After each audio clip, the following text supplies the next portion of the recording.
Salutations, denizens of the internet. How are you? Fantastic. Look at your filch. Now back to mine. Now back to your filch. Now back to mine. Sadly, your Transformers Generations Legacy United Deluxe Class Star Raider filch is not mine. But if you painted your figures with metallic Gundam markers, your Legacy United Deluxe Class Star Raider filch could look like mine. Look down. Back up. Where are you? You're on another background I stole from Sonic Rush with the filch your filch could look like. Look at your hand. Back to me. I have it. It's an oyster with two $1 billion gift cards to the store/online retailer you really like to shop at. Look again. The oyster has turned to cheese. Anything is possible when you paint your Transformers with metallic Gundam markers. I'm on a horse.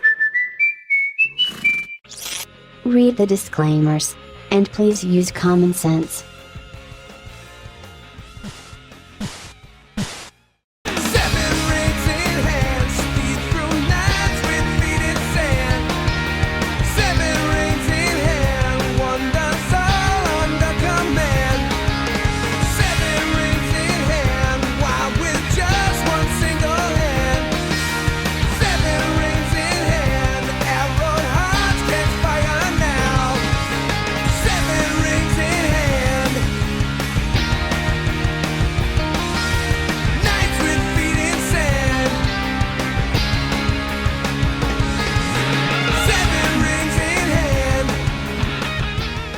If I can be frank, one of the most underrated aspects of modern Transformers is sculpted detail. I started collecting Transformers back in War for Cybertron Siege, and every figure in that line had an incredible level of detail sculpted into it. Every surface was rife with rivets, vents, panel lines, and honestly, it felt Bayverse-esque. I mean, did they need to mold this many vents into Siege Jetfire shoulders? No, but they did anyway, and I love it. Nor did Siege Optimus's backpack need to be this greebled, including the Matrix of Leadership. And that's a big part of why I still think that Siege Optimus Prime is undefeated as far as G1 Optimus Prime figures go, at least in terms of mainline. However, I did say that this aspect was underappreciated, and for good reason. Whenever I talk with other Transformers collectors, well, detail is rarely if ever brought up. I think at least part of this is down to the budget for decos on figures, or the lack thereof. If you want a detailed explanation, go watch this video by MMPR Toys from about 8 years ago, where they go behind the scenes at Bandai of America. For those of you who don't feel like skimming, TLDR, companies like Hasbro and Bandai of America don't build the figures themselves. They outsource to another factory and have to pay that factory for every step of the process, including painting. To keep the price consistent, certain paint applications and pieces of articulation just have to be removed. All of which you can see via that MMPR Toys video I mentioned.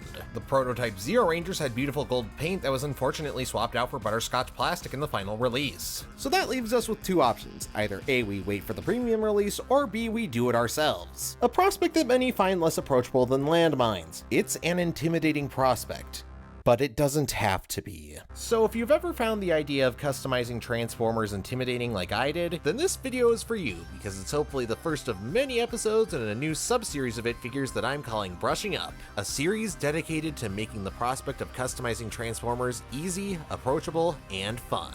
And I want to start with what I believe is the most accessible form of customization, Gundam Markers. They're special paint-based markers designed for Gundam plastic model kits, or Gunpla. Originally purchased so I could give my Kamen Rider Blocky shinier eyes, this eventually blossomed into me trying to fix the deco on Star Raider Lockdown, and from there it just kinda snowballed into me customizing the entire Star Raider capsule. Though that delayed the episode since it kinda backed me up into a corner. Going ham on so many figures back to back kinda left me without a lot of options. I need a figure that I already own with a fairly drab color scheme and a lot of detail to pick out. Why do I feel like I'm forgetting something?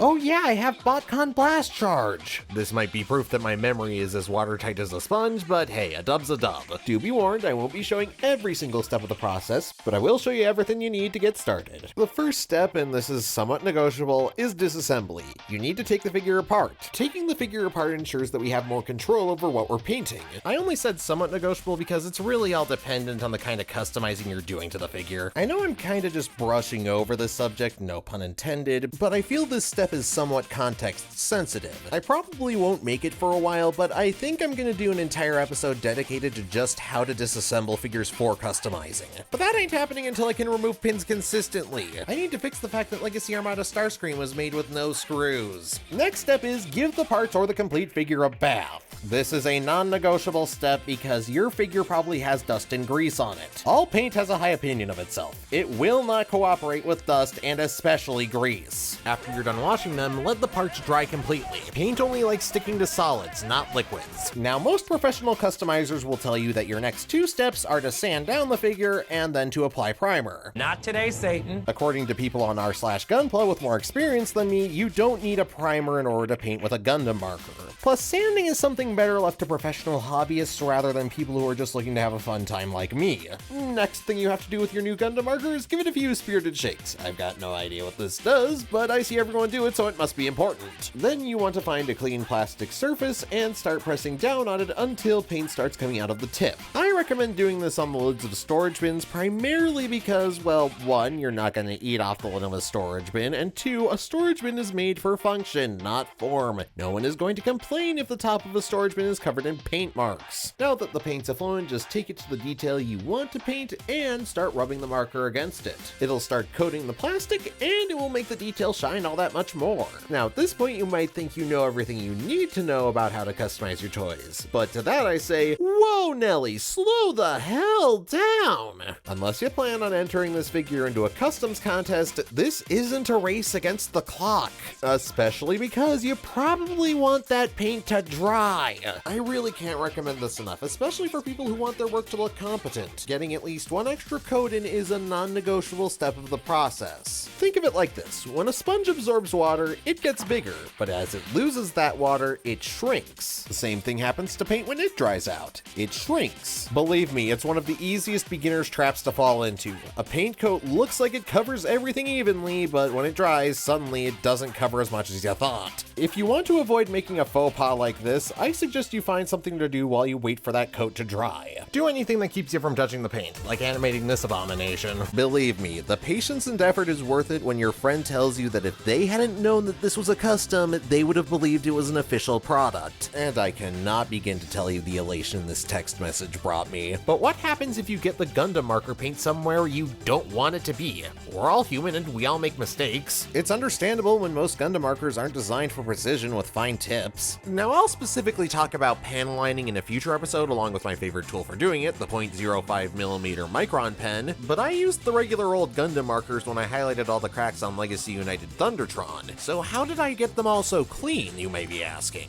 Well, denizens of the internet, the answer to that question, as well as the question of how you fix any mistakes you may make with the Gundam marker, is one and the same. The magic of alcoholism, baby! In this particular instance, alcohol is both our ally and the ally of the chronically stressed. My preferred poison is 70% isopropyl rubbing alcohol, though anything 50% or higher should do you just fine. Just apply it to a Q-tip and gently rub it up against the affected area, and hey presto, the paint practically leaps off the plastic. You could also use a cotton ball, but I prefer Q-tips just because, well, they're a bit more precise. Plus, I can keep one end dry in case I need to mop up any excess rubbing alcohol. Not gonna lie, if you get good with Gundam markers, you can do some incredible stuff. Plus, customizing a toy can radically improve your opinion of it. That's why I'm kinda glad that I didn't get the Gundam markers until after I finished my best of 2024 list, otherwise it might still be in development hell right now. The entire Star Raider capsule probably would have gotten quite high up the list if this had been the case. Hell, Thundertron might have even been my #1 pick in the right circumstances. Customizing him has been one of my favorite memories I've made with these markers, and using the markers to recreate the arm stickers from the G1 toy onto my G1 Universe Optimus Prime has been a joy and a delight, albeit an idea I stole from Missing Link.